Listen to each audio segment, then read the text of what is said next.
Hello दोस्तों, नमस्कार, प्रणाम। मैं Sonu sir one day exam गुरु चैनल पर आप सभी का स्वागत करता हूं। तो दोस्तों, आज के वीडियो में हम लेकर आए हैं हिंदी वर्णमाला से संबंधित टॉप 65 क्वेश्चंस। टॉप मोस्ट 65 प्रश्न हम हिंदी वर्णमाला से संबंधित प्रश्न लेकर आए हैं। तो दोस्तों, आइए हम लोग शुरुआत करते हैं वीडियो का। तो दोस्तों, आपसे निवेदन है कि यदि आपने अभी तक मेरे चैनल को सब्सक्राइब नहीं किया है तो प्लीज़ मेरे चैनल को सब्सक्राइब कीजिए और अपने दोस्तों तक सेशन को शेयर कीजिए। तो दोस्तों, आइए हम लोग वीडियो का शुरुआत करते हैं। तो आपके सामने स्क्रीन पर प्रश्न दिखाई दे रहा होगा। क्वेश्चन नंबर पहला, निम्नलिखित में से कौन सा मूल दीर्घ स्वर नहीं है? निम्नलिखित में से कौन सा मूल दीर्घ स्वर नहीं है? तो दोस्तों, मैंने आपको हिंदी के प्लेलिस्ट में हिंदी वर्णमाला का पार्ट 1 पार्ट 2 करके 2 वीडियो बना हुआ है। यदि आपने मेरा वर्णमाला वाला वीडियो नहीं देखा है तो आप सबसे पहले उस दोनों वीडियो को प्लेलिस्ट में जाकर देख लीजिए। उसके बाद ये सभी प्रश्न जो है आपको आसानी से इन सभी प्रश्नों का उत्तर आपको मिल जाएगा। तो चलिए दोस्तों, हम लोग सभी प्रश्नों को हल करते हैं। निम्नलिखित में से कौन सा मूल दीर्घ स्वर नहीं है? कौन सा मूल दीर्घ स्वर नहीं है? तो कौन सा नहीं होगा दोस्तों? आ, बड़ी, ओ और बड़ा ऊ, यानी मूल दीर्घ स्वर नहीं है। तो कौन सा नहीं है दोस्तों? ओ। ओ मूल दीर्घ स्वर नहीं है। ठीक है, अब हम क्वेश्चन नंबर 2 देखते हैं।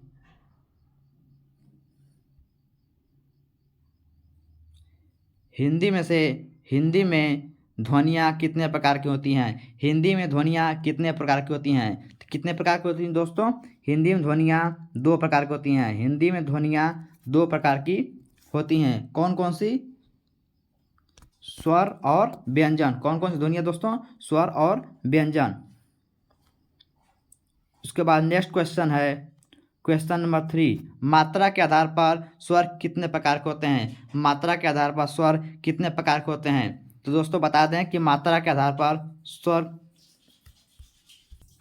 3 प्रकार के होते हैं। मात्रा के आधार पर दोस्तों स्वर 3 प्रकार के होते हैं। कौन कौन से? ह्रस्व, दीर्घ और प्लुत। ह्रस्व, दीर्घ और प्लुत। ह्रस्व मतलब छोटा स्वर या लघु स्वर, और दीर्घमिश्र बड़ा स्वर या गुरु स्वर। और एक होता है प्लुत, यानी प्लुत में जो होता है, जैसे पढ़ते हैं हम लोग आ, मतलब हम लोग बहुत देर से किसी को जब पुकारते हैं तो उसमें क्या होता है? प्लुत स्वर का प्रयोग होता है। ठीक है, तो अब हम लोग नेक्स्ट देखेंगे क्वेश्चन नंबर 4। देखिए, सब क्वेश्चन का एक्सप्रेशन नीचे दे दिया गया है, आपके सामने स्क्रीन पर दिखाई दे रहा होगा। ठीक है, नेक्स्ट क्वेश्चन देखते हैं हम लोग। क्वेश्चन नंबर 4, जिह्वा के आधार पर स्वर कितने प्रकार के होते हैं? तो बताइए दोस्तों, जिह्वा के आधार पर स्वर कितने प्रकार के होते हैं? दोस्तों, आपको हर क्वेश्चन के लिए अब हम आपको 3 सेकंड देंगे। 3 सेकंड देंगे। तो दोस्तों, जिह्वा के आधार पर स्वर 3 प्रकार के होंगे। जिह्वा के आधार पर स्वर 3 प्रकार के होंगे। कौन कौन? अग्र, मध्य और पश। अग्र, मध्य और पश, यानी जिह्वा के आधार पर 3 प्रकार के स्वर होंगे। अग्र, मध्य और पश। अग्र स्वर में कितने आते हैं दोस्तों? 4। कौन कौन से? ई, ई, ए, आई। ई, ई, ए, आई। मध्य स्वर में कौन सा आता है दोस्तों? सिर्फ एक आता है। कौन सा? अ। क्या? अ। उसके बाद पश स्वर में क्या आता है? 6 आते हैं। पश स्वर कितने होते हैं? 6। कौन कौन से? कौन कौन से दोस्तों आएंगे? उ, ऊ, ओ, औ और आ, और एक होता है आ। यानी मध्य पश स्वर में कितने होंगे? 6। अग्र स्वर कितने होंगे? 4। मध्य स्वर कितने होंगे? 1। अब हम लोग नेक्स्ट क्वेश्चन देखते हैं। क्वेश्चन नंबर 5, एक से अधिक वर्णों के मेल को क्या कहते हैं?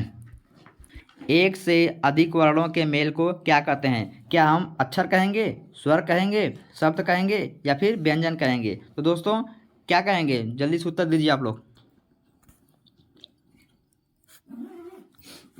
बिल्कुल सही जवाब, व्यंजन कहेंगे। क्या कहेंगे? व्यंजन कहेंगे, यानी एक से अधिक वर्णों के मेल को व्यंजन कहेंगे। और स्वर क्या होता है? स्वर अपने आप में स्वतंत्र होता है, उसके लिए किसी की आवश्यकता नहीं होती है। जबकि व्यंजन को व्यंजन को पढ़ने के लिए, बोलने के लिए स्वर और वर्णों की आवश्यकता होती है। तो नेक्स्ट क्वेश्चन हम लोग देखते हैं दोस्तों, क्वेश्चन नंबर 6। क्वेश्चन नंबर 6 में दिया हुआ है इ ई च छ ज झ आदि का उच्चारण किससे होता है। यानी इ ई च छ ज झ आदि वर्णों का उच्चारण किससे होता है। तो दोस्तों किससे होता है, जल्दी से उत्तर दीजिए आप लोग। तालव्य से, बिल्कुल सही, तालव्य से। किससे होगा दोस्तों, तालव्य से। यानी जो च छ ज झ और इ ई जो ध्वनियाँ होती हैं यह तालु से बोली जाती हैं। किससे बोली जाती हैं दोस्तों, तालु से। दोस्तों इन सब का हम ट्रिक के माध्यम से बहुत ही आसान तरीके से हम आपको हिंदी वर्णमाला वाले वीडियो में, जो कि 2 पार्ट में बना हुआ है, उसको जाकर आप लोग देख लीजिएगा। प्लेलिस्ट में बना हुआ है, हिंदी ट्रिकी हिंदी के नाम से प्लेलिस्ट बना हुआ है, उसमें जाकर आप लोग देख लीजिएगा। उसके बाद ये प्रश्न करिएगा। उसके बाद ये प्रश्न करेंगे तो प्रश्न करने में बहुत मज़ा आएगा और आपको एक भी प्रश्न ऐसा नहीं होगा जो आपको ना समझ में आए। ठीक है दोस्तों, तो चलिए हम लोग आगे क्वेश्चन नंबर 7 देखते हैं।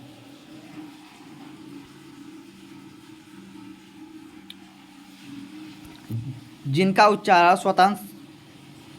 उच्चारण स्वतंत्रता से होता है और जो व्यंजन के साथ व्यंजन के उच्चारण में सहायक होते हैं उसे क्या कहते हैं। जिनका उच्चारण स्वतंत्रता से होता है, जो व्यंजन के उच्चारण में सहायक होते हैं उसे क्या कहेंगे। क्या हम स्वर कहेंगे, क्या हम सर्वनाम कहेंगे, संज्ञा कहेंगे या फिर उपसर्ग कहेंगे। तो दोस्तों क्या कहेंगे, जल्दी से बताइए आप लोग। हाँ, स्वर कहेंगे। क्या कहेंगे, स्वर कहेंगे, क्योंकि स्वर अपने आप में स्वतंत्र होता है और स्वर के सहायता से ही व्यंजन का भी उच्चारण किया जाता है, इसलिए हम क्या कहेंगे, स्वर कहेंगे। नेक्स्ट क्वेश्चन देखते हैं हम लोग, क्वेश्चन नंबर 8। निम्नलिखित में से कौन दीर्घ स्वर नहीं है। निम्नलिखित में से कौन दीर्घ स्वर नहीं है, यानी कौन बड़ा स्वर नहीं है। कौन सा नहीं है, जल्दी से बताइए आप लोग। हाँ, छोटी। छोटी यानी छोटी क्या है, लघु स्वर है। छोटी क्या है, लघु स्वर। दोस्तों लघु स्वर कितने होते हैं, 4। कौन कौन से, अ, छोटी, छोटा ऊ, री, अ ई उ री, अ ई उ री। और दीर्घ स्वर कितने होंगे, 7। कौन कौन से, आ, बड़ी, बड़ा ऊ, ए, ऐ, ओ, औ। कौन कौन से होंगे, 7 होंगे। ठीक है दोस्तों, तो आगे हम लोग देखते हैं। दोस्तों यदि आपसे पूछ लिया जाए कि हिंदी में कुल स्वरों की संख्या कितनी है दोस्तों, 11। हिंदी में कुल स्वरों की संख्या कितनी है, 11। यदि आपसे पूछ लिया जाए कि हिंदी में मूल वर्णों की संख्या कितनी है, हिंदी में मूल स्वरों की संख्या कितनी है, 10। हिंदी में मूल स्वरों की संख्या कितनी है, 10। सामान्य रूप से स्वरों की संख्या कितनी है, 11। लिखित या परंपरागत या प्रयोग के आधार पर प्रयोग के आधार पर वर्णों की संख्या यानी स्वर वर्णों की संख्या कितनी है, तो 13।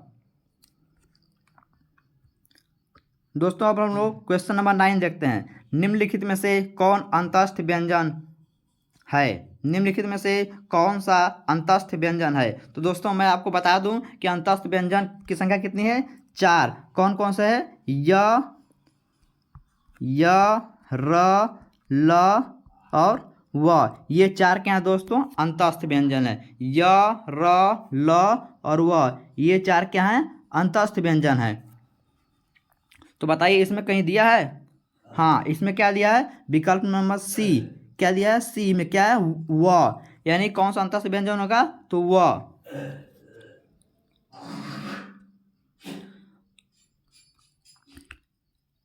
अब देखते हैं दोस्तों क्वेश्चन नंबर 10। क्वेश्चन नंबर 10 आपके स्क्रीन पर दिखाई दे रहा होगा।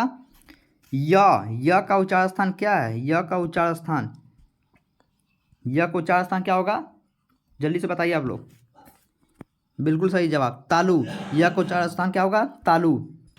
यानी जो च वर्ग है, च वर्ग और प्लस य और प्लस बड़ा स, ये क्या होता है, इनका उच्चारण स्थान क्या होता है दोस्तों, तालु यानी तालव्य।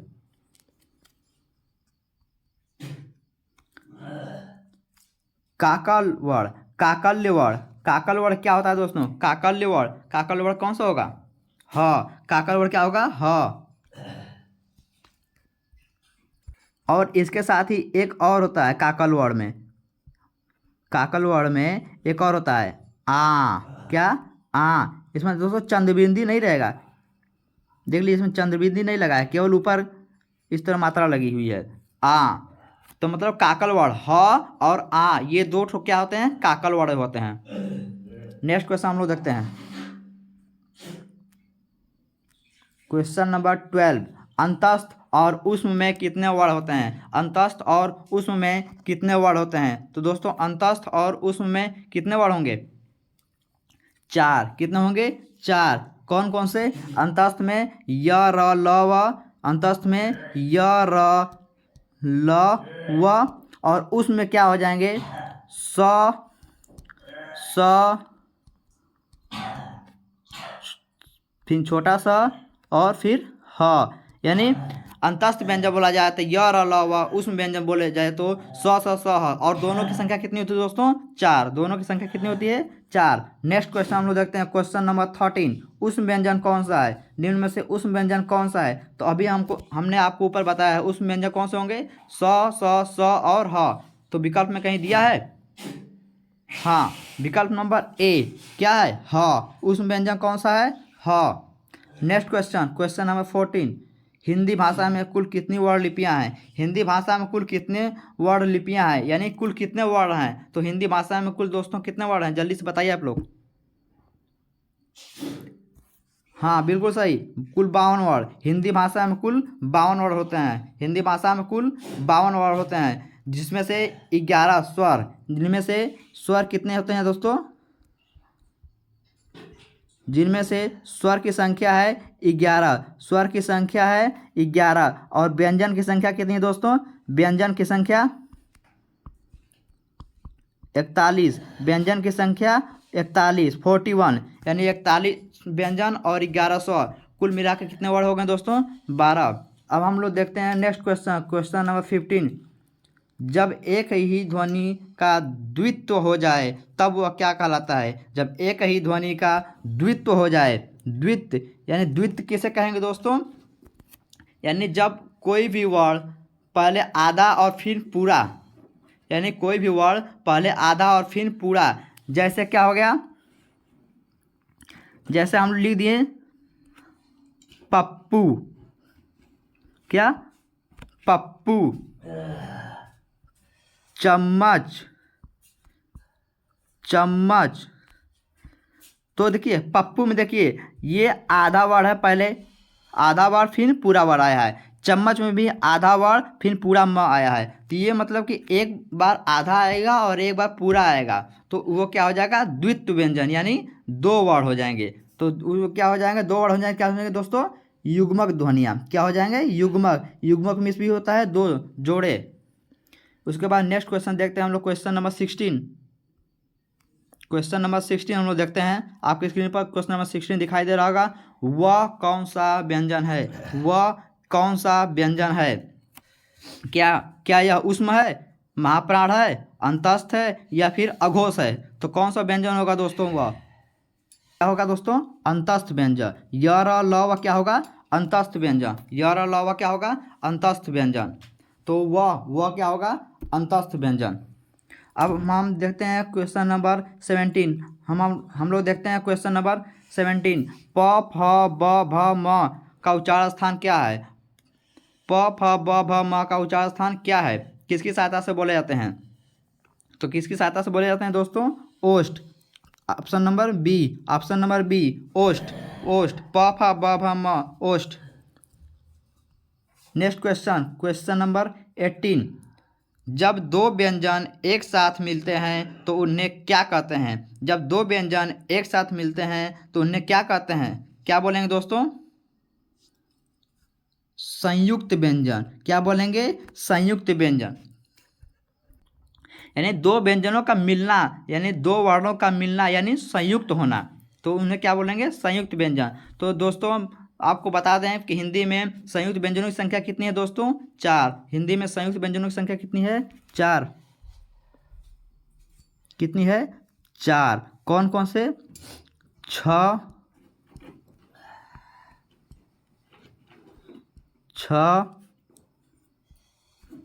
त्र, ज्ञ और स्र। छ, त्र, ज्ञ और स्र, ये 4 क्या है? संयुक्त व्यंजन। हिंदी में संयुक्त व्यंजन की संख्या 4 छ त्र ज्ञ और स्र। अब नेक्स्ट क्वेश्चन देखते हैं हम लोग, क्वेश्चन नंबर, अच्छा ये दोस्तों पूछ लीजिए कि छ किससे मिलकर बना हुआ है, छ किन दो वर्णों से मिलकर बना हुआ है। यानी ये दो व्यंजन दिया है ना, तो कैसे बनेगा, तो आधा क, क्या आधा क प्लस षटकोण स से मिलकर क्या बनेगा, छ। त्र पूछ लिया जा कैसे बना है, त्र कैसे बनेगा, तो आधा त प्लस पूरा र, त्र। ज्ञ कैसे बनेगा, आधा ज प्लस ञ प्लस ञ, यानी चौथा ज ञ।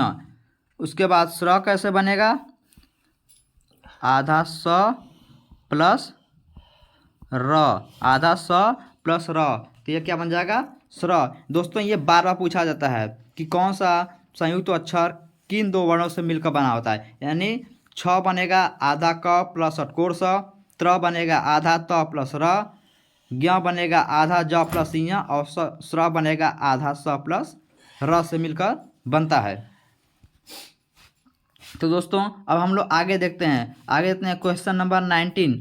वर्ण तालिका के अनुसार ह्रस्व दीर्घ और प्लुत क्या है। वर्ण तालिका के अनुसार ह्रस्व दीर्घ और प्लुत क्या है, तो क्या है, क्या यह स्वर है या व्यंजन है या फिर मात्रा है या फिर विसर्ग है। तो ह्रस्व दीर्घ और प्लुत को हम लोग क्या बोलेंगे, जल्दी से बताइए, स्वर, क्या बोलेंगे, स्वर।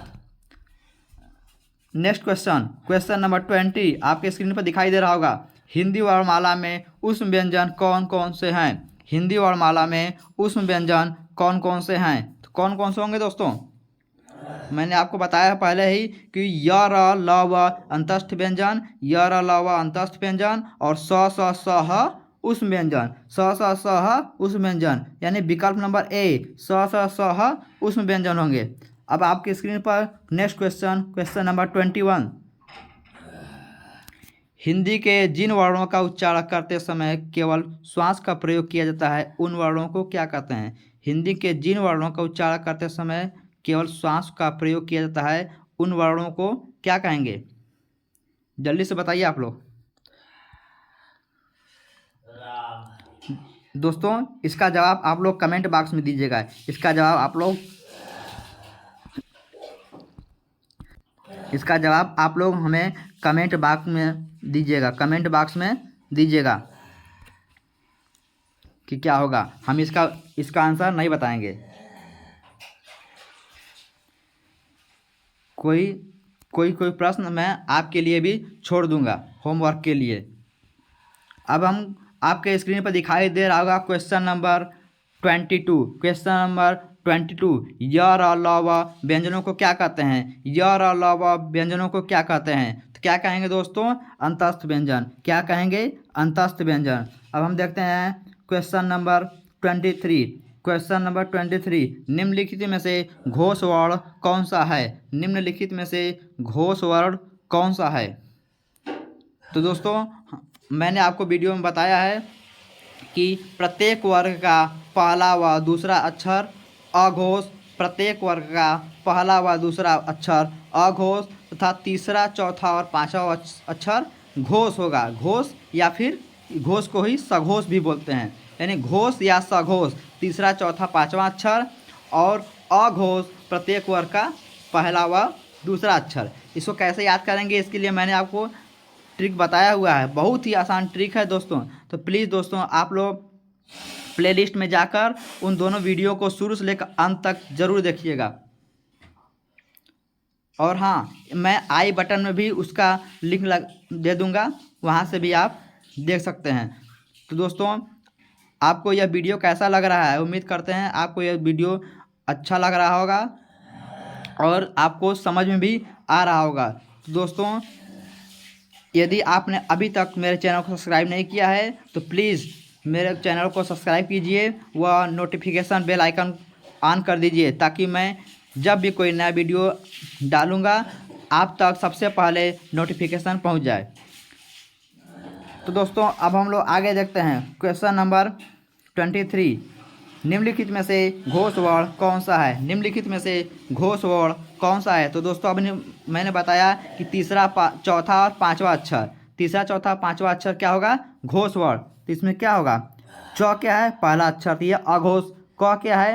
अघोष। ट क्या है? अघोष। तो यानी तीसरा अक्षर क्या हो गया? ज। ज क्या हो जाएगा दोस्तों? ज क्या हो जाएगा दोस्तों? घोष वर्ण। ज क्या हो जाएगा? घोष वर्ण। अब हम लोग देखेंगे क्वेश्चन नंबर 24। आपकी स्क्रीन दिखाई दे रहा होगा क्वेश्चन नंबर 24। निम्नलिखित में से ओष्ठ वर्ण कौन सा है? निम्नलिखित में से ओष्ठ वर्ण कौन सा है? क्या अ होगा, आ होगा, ई होगा या फिर उ होगा? जल्दी से बताइए आप लोग क्या होगा? अ, आ, ई या फिर उ में से ओष्ठ वर्ण कौन सा होगा? बिल्कुल सही जवाब ओ। क्या होगा दोस्तों? ओ।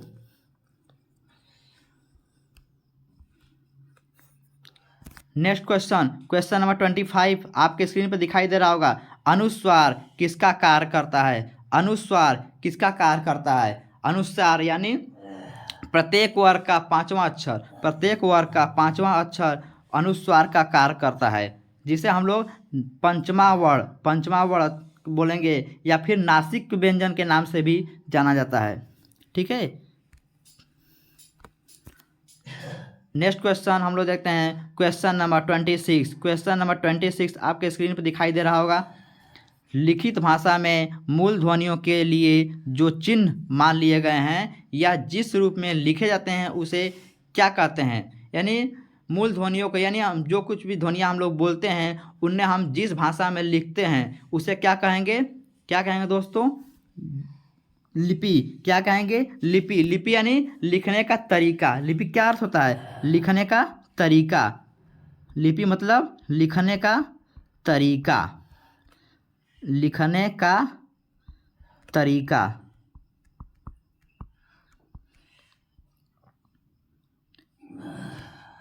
यानी हम लोग की लिपि क्या है? हिंदी की लिपि क्या है दोस्तों? देवनागरी। हिंदी की लिपि क्या है? देवनागरी। हिंदी की लिपि क्या है? देवनागरी। हिंदी की लिपि क्या है दोस्तों? देवनागरी। और इसकी ये देवनागरी लिपि को बता दें दोस्तों, तो यह किससे उत्पन्न हुई है? तो ब्राह्मी से। किससे उत्पन्न हुई दोस्तों? ब्राह्मी लिपि से। किसके? ब्राह्मी लिपि से। ब्राह्मी लिपि यानी जो है ध्वनियों को लिखने के तरीका को हम लोग लिपि बोलते हैं। और हिंदी की लिपि है देवनागरी, और देवनागरी लिपि की उत्पत्ति किससे हुई है दोस्तों? ब्राह्मी लिपि से। तो हम समझते हैं दोस्तों कि आप लोगों को भी अच्छी तरह से यह सब कुछ समझ में आ रहा होगा। और यदि आप मेरे वीडियो को देख लेंगे प्लेलिस्ट में जाकर, तो ये और भी बहुत अच्छे से समझ में आ जाएगा। उसमें हम सब कुछ ट्रिक के माध्यम से बताए हैं। नेक्स्ट क्वेश्चन आपके स्क्रीन में दिखाई दे रहा हो, क्वेश्चन नंबर 27। क्वेश्चन नंबर 27, निम्नलिखित में से कौन सा संयुक्त स्वर नहीं है? निम्नलिखित में से कौन सा संयुक्त स्वर नहीं है? तो कौन सा नहीं है? ए, ऐ, उ, ए, ऐ, उ, ओ। ए, ऐ, उ, ओ। तो कौन सा नहीं होगा दोस्तों? जल्दी से बताइए आप लोग।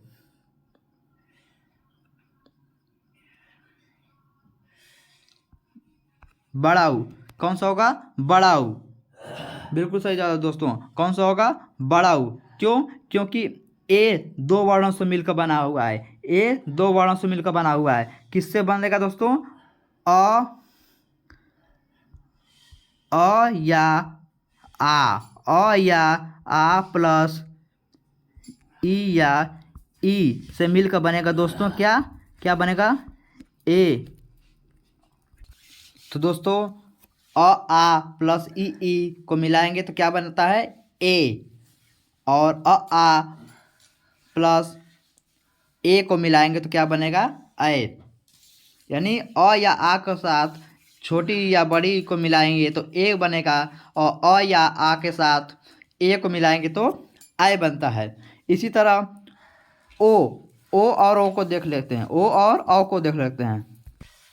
तो दोस्तों इस तरह हम आ, अ या आ को उ या उ के साथ जोड़ेंगे तो क्या बनेगा दोस्तों? ओ। अ या आ के साथ छोटा ऊ या बड़ा ऊ कोई भी जोड़ देंगे क्या बनेगा ओ, और इसके साथ अ या आ के साथ ओ जोड़ेंगे तो क्या बनेगा औ। तो यानी ये 4 संयुक्त अक्षर हैं, ए आई ओ औ। स्वर में 4 संयुक्त अक्षर हैं, ए आई ओ औ।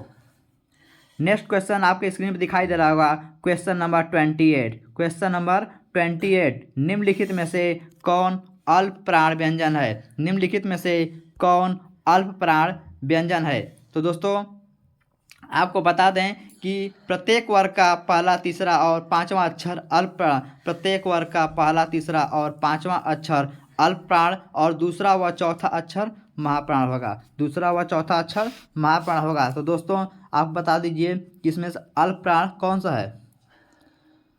ख, ग, घ या फिर ठ, कौन सा होगा? तो ख नहीं होगा, ग होगा। हाँ, ग होगा। क्यों? क्योंकि ग तीसरे नंबर पर आता है। तो तीसरा नंबर क्या है? तीसरा स्थान पर, यानी पहला, तीसरा और पांचवा अक्षर क्या है? अल्प प्राण, इसलिए ग क्या हो जाएगा? अल्प प्राण। हम लोग देखते हैं नेक्स्ट क्वेश्चन, क्वेश्चन नंबर 29। निम्नलिखित में से कौन सभी महाप्राण वर्गों वाला वर्ग है? कौन सभी महाप्राण वर्गों वाला वर्ग है? तो कौन सा होगा दोस्तों? महाप्राण। महाप्राण कौन सा? दूसरा अक्षर और चौथा अक्षर, प्रत्येक वर्ग का दूसरा व चौथा अक्षर क्या होगा? महाप्राण। तो क्या होगा? कौन सा होगा? देखिए, ख दूसरे नंबर पर आता है, छ ये भी दूसरे नंबर पर आता है और ठ ये भी दूसरे नंबर पर आता है। अच्छा, नीचे भी देख लेंगे, ध चौथे नंबर पर आता है, ये सही है। च, लेकिन च पहले नंबर पर आ गए जो कि अल्प प्राण है, तो ये नहीं होगा, ये नहीं होगा।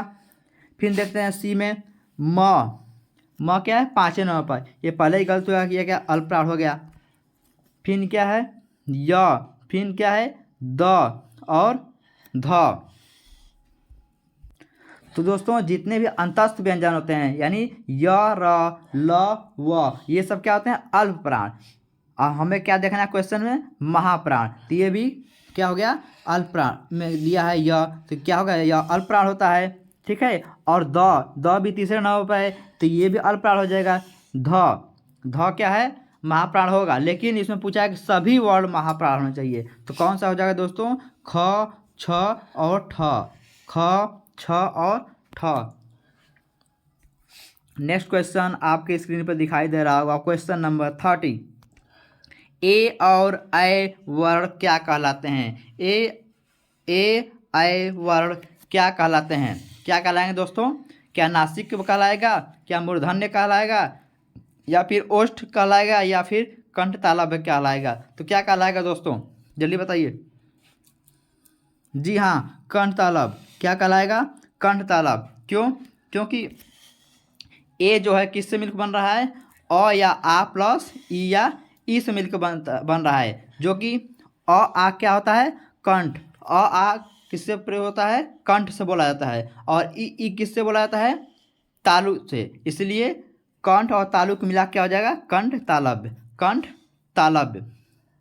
दोस्तों हम बार बार कह रहे हैं, आप लोग को बार बार रिक्वेस्ट कर रहे हैं कि यदि आपको इसमें समझने में कुछ परेशानी हो रही होगी तो सबसे पहले आप प्लेलिस्ट में जाइए, और ट्रिकी हिंदी के माध्यम से एक प्लेलिस्ट बना हुआ है, उसमें व्याकरण का हिंदी वर्णमाला के 2 वीडियो होंगे, आधे आधे घंटे के होंगे 2 वीडियो। उन वीडियो को शुरू से लेकर अंत तक बिना स्किप किए आप लोग देखिएगा, और यदि वीडियो अच्छा लगे तो आप लोग लाइक, शेयर और सब्सक्राइब भी कर दीजिएगा, ठीक है दोस्तों। तो आगे हम लोग देखते हैं क्वेश्चन नंबर 31। इसमें टॉप 65 क्वेश्चन है, टॉप मोस्ट 65 क्वेश्चन वर्णमाला से संबंधित है। इन क्वेश्चन को यदि आप कर लेते हैं तो इससे अलग, यानी इसके अलावा कोई भी प्रश्न इससे नहीं बन सकता है। यानी जो भी प्रश्न परीक्षा में पूछे जाएंगे उन सभी प्रश्नों के उत्तर आपको इस सीरीज से मिल जाएगा, आपको इस सीरीज से मिल जाएगा। वर्णमाला संबंधित जितने भी प्रश्न हैं आपको इस सीरीज में मिल जाएंगे। तो दोस्तों हम लोग देखते हैं निम्नलिखित में से किस शब्द के द्वित्व व्यंजन है? निम्नलिखित में से किस शब्द के द्वित्व व्यंजन है? द्वित्व व्यंजन अभी हम लोग बताए थे, आगे द्वित्व व्यंजन बताया था ना कि पहले आधा वर्ण फिर पूरा वर्ण, तो क्या हो जाएगा? दिल्ली। द्वित्व व्यंजन क्या हो जाएगा? Delhi. Next question, question number 32। Question number 32, निम्नलिखित में से कंठ ध्वनियाँ है। निम्नलिखित में से कंठ ध्वनियाँ है, कौन कौन हो जाएंगे कंठ। देखिए हम लोग ट्रिक के माध्यम से बताएं वीडियो में कि क्या होगा। कथम दो, क से कंठ, त से तालु, म से मूर्धा, द से दंत, ओ से ओष्ठ। कंठ, तालु, मूर्धा, दंत और ओष्ठ। क वर्ग, च वर्ग, ट वर्ग, त वर्ग, प वर्ग।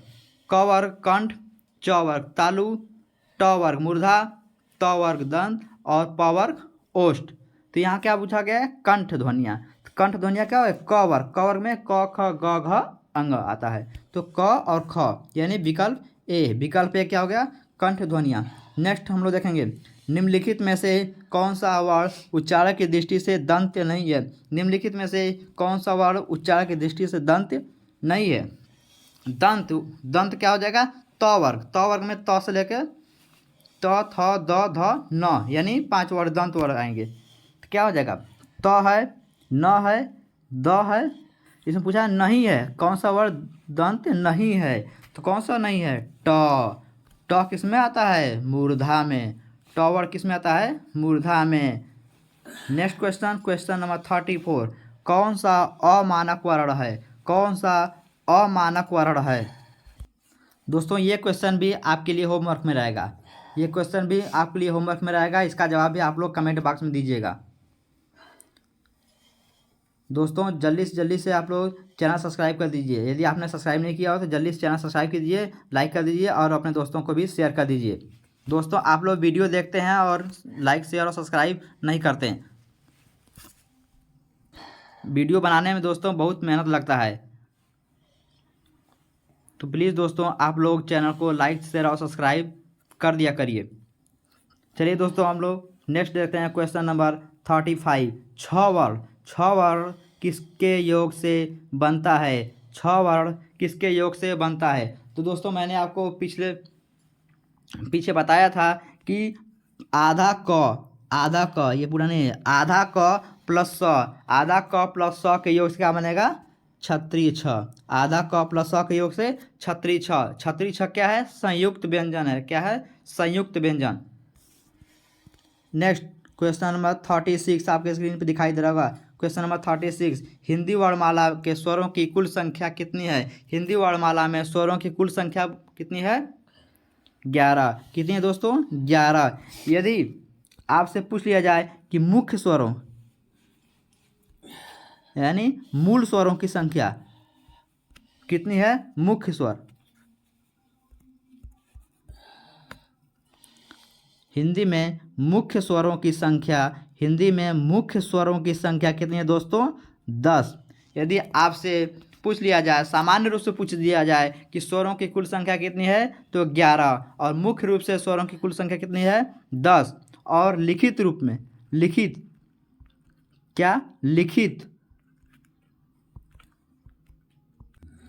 तो दोस्तों यदि आपसे पूछ लिया जाए कि लिखित या प्रायोगिक या परंपरागत स्वर, लिखित प्रायोगिक या परंपरागत स्वर कितने हैं दोस्तों, 13। यानी लिखने के आधार पर स्वर होंगे 13, सामान्य रूप से स्वर होंगे 11 और मुख्य रूप से स्वरों की संख्या 10।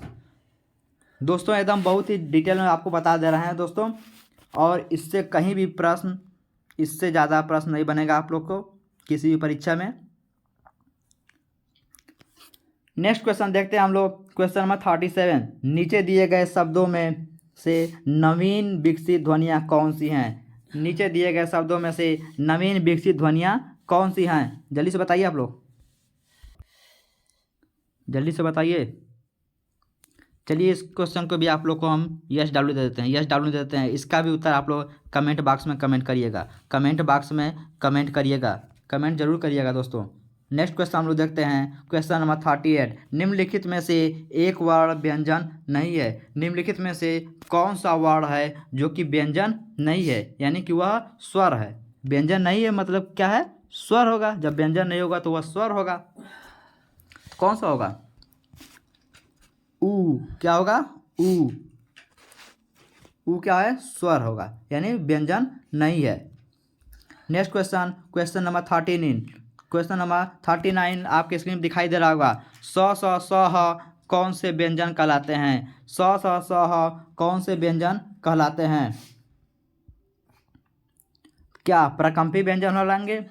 क्या प्रकम्पी व्यंजन कहलाएंगे, या स्पर्शी व्यंजन कहलाएंगे, या स्पर्श व्यंजन कहलाएंगे, या ऊष्म संघर्षी व्यंजन कहलाएंगे? तो दोस्तों क्या कहलाएंगे, जल्दी से बताइए आप लोग। ऊष्म संघर्षी व्यंजन, बिल्कुल सही जवाब, ऊष्म संघर्षी व्यंजन। क्यों? क्योंकि ह क्या है, ऊष्म व्यंजन होता है, और उसकी उसीलिए यह क्या हो गया, ऊष्म संघर्षी व्यंजन। और एक होता है संघर्षी व्यंजन, एक होता है संघर्षी व्यंजन, एक होता है संघर्षी व्यंजन। इसमें क्या आएगा, च, छ, ज और झ। च, छ, ज, झ क्या हो जाएगा, संघर्षी व्यंजन। और उस व्यंजन पूछा जाएगा तो स और ह, स और ह उस व्यंजन हो जाएगा। और उसमें संघर्षी व्यंजन भी उसी को कहेंगे। और संघर्षी व्यंजन वजह पूछा जाए तो च, छ, ज, ह, ज, झ, केवल 4, इन्हीं को इसमें शामिल नहीं करेंगे। उसके बाद है ये प्रकम्पित व्यंजन। एक है प्रकम्पित व्यंजन। प्रकम्पित व्यंजन क्या होता है दोस्तों, प्रकम्पित व्यंजन या फिर लुंठित बोलते हैं, लुंठित, क्या, लुंठित व्यंजन। प्रकम्पित या लुंठित व्यंजन क्या हो जाएगा दोस्तों, र, क्या हो जाएगा, र। एक और होता है पार्श्विक व्यंजन, एक और होता है पार्श्विक व्यंजन। वो क्या होता है दोस्तों, ल, पार्श्विक, पार्श्विक, पार्श्विक व्यंजन। पार्श्विक व्यंजन क्या हो जाएगा दोस्तों, ल। यानी आपसे पूछ लिया जाएगा कि प्रकम्पित व्यंजन या फिर लुंठित व्यंजन, तो क्या हो जाएगा, र। पूछ लिया जाए आपसे कि पार्श्विक व्यंजन क्या हो जाएगा, तो ल। अंतस्थ व्यंजन क्या हो जाएगा, य, र, ल, व। उस व्यंजन क्या हो जाएगा, स, ह। Next question, question number 40। किस शब्द में री स्वर नहीं है, किस शब्द में री स्वर नहीं है, कृपा, कृष्णा, कृपा, कृष्ण, दृष्टि और आज। तो री दिख रहा है, तीनों में क्या री दिख रहा है, और आज में री की मात्रा नहीं है। नेक्स्ट क्वेश्चन, निम्नलिखित में से कौन पश स्वर है? हाँ दोस्तों देख लीजिए, फिर आ गया अग्र, मध्य और पश। जीवा के आधार पर 3 प्रकार के स्वर होते हैं, अग्र, मध्य और पश। तो इसमें पूछा गया कौन से पश स्वर हैं। हम आपको पीछे बताए हैं कि पश स्वरों की संख्या 6 है। पश स्वरों की संख्या कितनी है दोस्तों, 6 है। कौन कौन से है, उ, ओ, औ, आ और आ। तो क्या होगा इसमें पश स्वर, आ, क्या होगा, आ। Next question, question number 42। निम्नलिखित में से कौन सा व्यंजन पार्श्विक है? देखिए आपको पीछे बताया था हमने आपको पीछे बताया था पार्श्विक व्यंजन क्या है, ल। पार्श्विक व्यंजन क्या है, ल। तो दोस्तों जो कुछ भी अगर वीडियो में छूटा होगा तो वो आपको एमसीक्यू से मिल जाएगा, जो कुछ वीडियो में छूटा होगा आपको एमसीक्यू से मिल जाएगा, और जो कुछ भी एमसीक्यू में छूटा होगा यदि, तो वह आपको वीडियो से मिल जाएगा। यानी वर्णमाला का जो वीडियो बना है 2 पार्ट में, उससे भी मिल जाएगा। Next question, question number 43। निम्नलिखित में से कौन सा घोष वर्ण है, कि निम्नलिखित में से कौन सा घोष वर्ण है, यानी घोष या फिर सघोष। फिर देखिए वही प्रश्न आ गया, यानी तीसरा, चौथा और 5वां अक्षर, तीसरा, चौथा और 5वां अक्षर। तो कौन सा होगा इसमें, ये ख दूसरे नंबर पर है, च पहले नंबर पर है, ये अघोष हो गया दोनों। म 5वें नंबर पर है, छ दूसरे नंबर पर, ये बेघोष। क्या हो जाएगा, म, क्या हो जाएगा, म। यानी तीसरा, चौथा और 5वां अक्षर क्या होता है, घोष वर्ण। Next question, question number 14। विसर्ग से कौन सा शब्द बना है, विसर्ग से कौन सा शब्द बना है? तो विसर्ग क्या होता है दोस्तों, अह। विसर्ग क्या होता है, अह। तो कौन सा होगा, निः श्रीप, निः श्रीप। निः में देखिए विसर्ग लगा हुआ है, ठीक है। यानी अह की जो मात्रा लगता है वह विसर्ग होता है, और जो अंग की मात्रा लगता है वह क्या होता है, अनुस्वार होता है। और इन दोनों को संयुक्त रूप से बोलेंगे तो अयोगवा, यानी इन दोनों को संयुक्त रूप से बोलेंगे तो अयोगवा। यदि आपसे क्वेश्चन पूछ लिया जाए कि हिंदी में अयोगवा की संख्या कितनी है, 2। हिंदी में अयोगवा की संख्या कितनी है, 2। कौन कौन से, अंग और अह। अंग को क्या बोलेंगे, अनुस्वार। अंग को क्या बोलेंगे, अनुस्वार। अह को क्या बोलेंगे, विसर्ग। नेक्स्ट क्वेश्चन, क्वेश्चन नंबर 45 आपके स्क्रीन पर है। इनमें से ओ का उच्चारण स्थल कौन सा है, इनमें से ओ का उच्चारण स्थल कौन सा है? कौन सा होगा दोस्तों, कंठोष्ठ, कंठोष्ठ। पीछे आपको मैंने बता दिया है, ओ का उच्चारण स्थान क्या हो जाएगा, कंठोष्ठ। क, ग, ज, फ ध्वनिया, क, ग, ज, फ ध्वनिया किसकी है, अरबी फारसी की। किनकी है? अरबी फारसी की। क ग ज फ ध्वनियाँ किसकी दोस्तों? अरबी फारसी की। नेक्स्ट क्वेश्चन, तालव्य ध्वनियाँ। दोस्तों वीडियो थोड़ा सा लंबा जरूर हो रहा है, लेकिन आप लोग इन सभी प्रश्नों को देख लीजिए। मात्र 65 क्वेश्चन है, टॉप मोस्ट 65 क्वेश्चन। इससे बाहर किसी भी परीक्षा में आपको नहीं पूछा जाएगा। तो आप लोग घबराइए नहीं, वीडियो को एकदम आराम आराम से पूरा बिना स्किप किए अंत तक जरूर देखिएगा। 65 क्वेश्चन है, हम लोग 47 नंबर क्वेश्चन पहुंच चुके हैं। टोटल 65 क्वेश्चन है। तालव्य व्यंजन। तालव्य व्यंजन कौन से हैं दोस्तों? च छ ज झ, च छ ज झ तालव्य व्यंजन होंगे। Next question, question number 48। Question number 48, किन ध्वनियों को अनुस्वार कहा जाता है? किन ध्वनियों को अनुस्वार कहा जाता है? किनको कहेंगे दोस्तों? स्वर के बाद में, स्वर के बाद में आने वाली नासिक की ध्वनियाँ, स्वर के बाद में आने वाली नासिक की ध्वनियाँ को क्या कहेंगे? अनुस्वार। या प्रत्येक वर्ग का पंचमा अक्षर क्या कहलाता है? अनुस्वार। या अंग को क्या कहेंगे? अनुस्वार। नेक्स्ट क्वेश्चन, क्वेश्चन नंबर 49, इनमें से कौन स्वर ध्वनि के प्रकार हैं? इनमें से कौन स्वर ध्वनि के प्रकार हैं? इनमें से कौन स्वर यानी स्वर ध्वनि के प्रकार हैं? तो कौन कौन से हो जाएंगे दोस्तों? दिया है दीर्घ, प्लुत, ह्रस्व या इनमें सभी। दीर्घ, प्लुत, ह्रस्व या इनमें सभी। तो कौन सा होगा? इनमें से सभी, यानी सभी स्वर ध्वनियों के प्रकार हैं। निम्नलिखित में से कौन अर्धस्वर कहलाता है? निम्नलिखित में से कौन अर्धस्वर कहलाता है? तो अर्धस्वर बताए दोस्तों कि य यानी य और व, य और व ये दोनों क्या हैं? अर्धस्वर। य और व क्या है? अर्धस्वर। तो क्या हो जाएगा? विकल्प नंबर ए, य। नेक्स्ट क्वेश्चन, क्वेश्चन नंबर 51, महाप्राण ध्वनियाँ व्यंजन वर्ग में किससे संबंधित हैं? महाप्राण ध्वनियाँ व्यंजन वर्ग में किससे से संबंधित हैं? तो महाप्राण ध्वनियाँ कौन कौन सी होती है दोस्तों? 2 और 4, दूसरा और चौथा। दूसरा चौथा महाप्राण, पहला तीसरा पांचवा अल्पप्राण। यानी 135 महाप्राण, 135 क्या? अल्पप्राण, अल्पप्राण। और 24 क्या हो जाएगा? महाप्राण, महाप्राण। यानी पहला तीसरा पांचवा अल्पप्राण, दूसरा और चौथा महाप्राण। इसको याद रखिएगा दोस्तों। तो क्या हो जाएगा?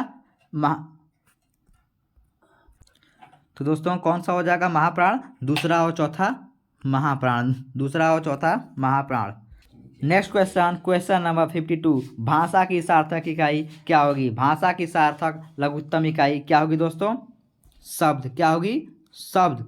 दोस्तों इसको मैंने आपको बताया है कि यदि पूछा जाए कि भाषा की सबसे छोटी इकाई, भाषा की सबसे छोटी इकाई क्या हो जाएगी दोस्तों? ध्वनि। भाषा की सबसे छोटी इकाई क्या हो जाएगी? ध्वनि। और ध्वनि का लिखित रूप क्या है? वर्ण। ध्वनि का लिखित रूप क्या होता है? वर्ण। क्या? वर्ण।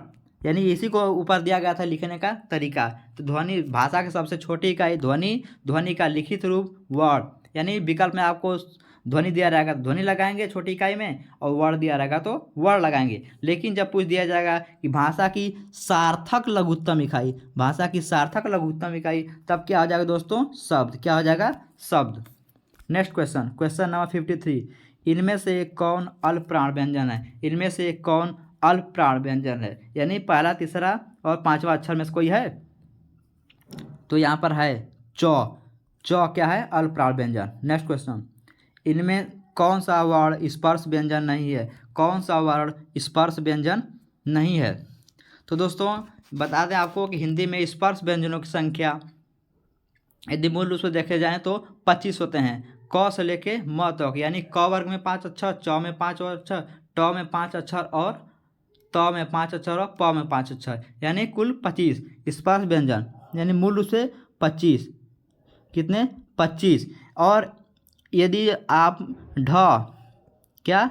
ढ, ये ढ और ढ को मिला देंगे तो स्पर्श व्यंजनों की संख्या कितनी हो जाएगी? 27। यानी ढ को छोड़कर स्पर्श व्यंजनों की संख्या 25 और ढ को लेकर स्पर्श व्यंजनों की संख्या 27। तो जहाँ जैसा विकल्प दिया रहेगा वैसा आप लोग स्पर्श व्यंजनों की संख्या लगाइएगा। ठीक है दोस्तों। तो इसमें पूछ रहा है कि स्पर्श व्यंजन नहीं है, स्पर्श व्यंजन नहीं। दोस्तों क्वेश्चन को ध्यान दीजिएगा, स्पर्श व्यंजन नहीं ये पूछ रहा है, तो यानी इन पांचों वर्गों के अलावा जो होगा वो स्पर्श व्यंजन नहीं होगा। यानी क स्पर्श व्यंजन है, च स्पर्श व्यंजन, ट स्पर्श व्यंजन, क्या है य जो है स्पर्श व्यंजन नहीं है। यह क्या है?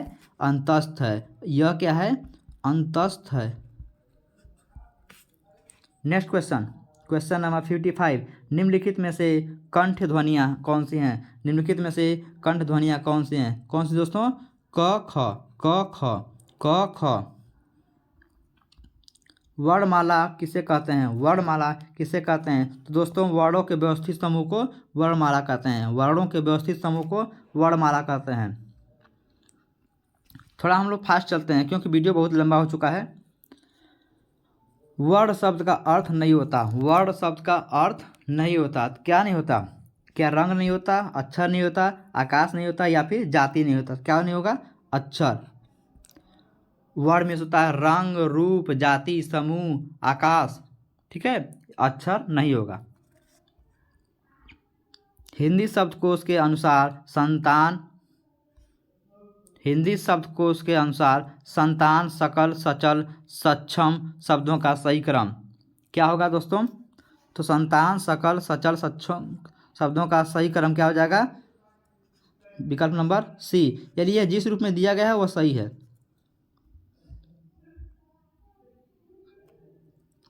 हिंदी शब्दकोश में अंग व अह किस वर्ण के साथ आता है? अंग और अह किस वर्ण के साथ आता है? किसके साथ आएगा? अंग और अह किसके साथ? अ के साथ। क्यों? क्योंकि अ के साथ ही जब ऊपर बिंदी लगा देंगे तो क्या हो जाएगा? अंग। अ के साथ जब उसके बाद बिंदी लगा देंगे तो अह हो जाता है, इसलिए अ के बाद आता है। Next question, question number 60। निम्नलिखित में से कौन सा शब्द अमात्रिक है? निम्नलिखित में से कौन सा शब्द अमात्रिक है, यानी बिना मात्रा वाला? तो कौन सा हो जाएगा? कलरव। कलरव कौन सा हो जाएगा दोस्तों? कलरव। अयोगवाह कहा जाता है। अयोगवाह कहा जाता है। किसको कहेंगे? अयोगवाह दो होते हैं, कौन कौन से? अंग और अह। क्या होंगे? अंग और अह। अंग और अह। और ये का अंग क्या हो जाएगा? अनुस्वार। अंग क्या हो जाएगा? अनुस्वार। और अह क्या हो जाता है? विसर्ग। क्या हो जाएगा? विसर्ग दोस्तों। अह क्या हो जाएगा? विसर्ग। तो अयोगवाह कहा जाता है। किसको कहेंगे? विसर्ग को। अयोगवाह किसको कहेंगे? विसर्ग को। नेक्स्ट क्वेश्चन, क्वेश्चन नंबर 62 आपके इसमें दिखाई दे रहा होगा। निम्नलिखित में से कौन वर्ण अंतस्थ नहीं है? कौन वर्ण अंतस्थ नहीं है, यानी य र ल व में से नहीं है? तो क्या नहीं है? ह क्या है दोस्तों? ऊष्म व्यंजन। ह क्या है? ऊष्म व्यंजन। हिंदी की तालव्य ध्वनियाँ हैं। हिंदी की तालव्य ध्वनियाँ हैं। क्या होंगी दोस्तों? च छ ज झ, च छ ज झ, तालव्य ध्वनियाँ च छ ज झ। नेक्स्ट क्वेश्चन दोस्तों, निम्नलिखित में से दंत ध्वनियाँ हैं। निम्नलिखित में से दंत ध्वनियाँ हैं, तो क्या हो जाएगा? त दंत ध्वनियाँ, यानी त थ द ध न, त थ द ध न क्या होंगी? दंत ध्वनियाँ। दोस्तों ट्रिक के माध्यम से याद करने के लिए वीडियो देख लीजिएगा। हिंदी की ब ध्वनि, हिंदी की ब ध्वनि क्या है? ओष्ठ। हिंदी की ब ध्वनि क्या है? ओष्ठ। हिंदी की ब ध्वनि क्या है दोस्तों? ओष्ठ। प फ ब भ म, ये सभी ध्वनियाँ किससे बोली जाती हैं? ओष्ठ की सहायता से बोली जाती हैं। तो दोस्तों आज का क्वेश्चन यहीं समाप्त हुआ। दोस्तों आपको यह सेशन कैसा लगा? उम्मीद करते हैं आपको यह सेशन अच्छा लगा होगा। दोस्तों यदि आपको सेशन अच्छा लगा होगा तो प्लीज़ मेरे वीडियो को लाइक करिए और शेयर करिए, और हाँ सब्सक्राइब ज़रूर करिए और बेल आइकन को भी दबाइए, ताकि जो भी वीडियो हम पहले अपलोड करें सबसे पहले आप तक मेरा वीडियो का नोटिफिकेशन पहुंच जाए। तब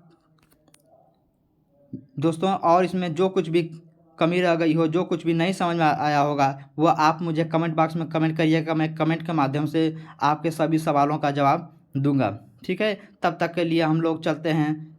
जय हिंद।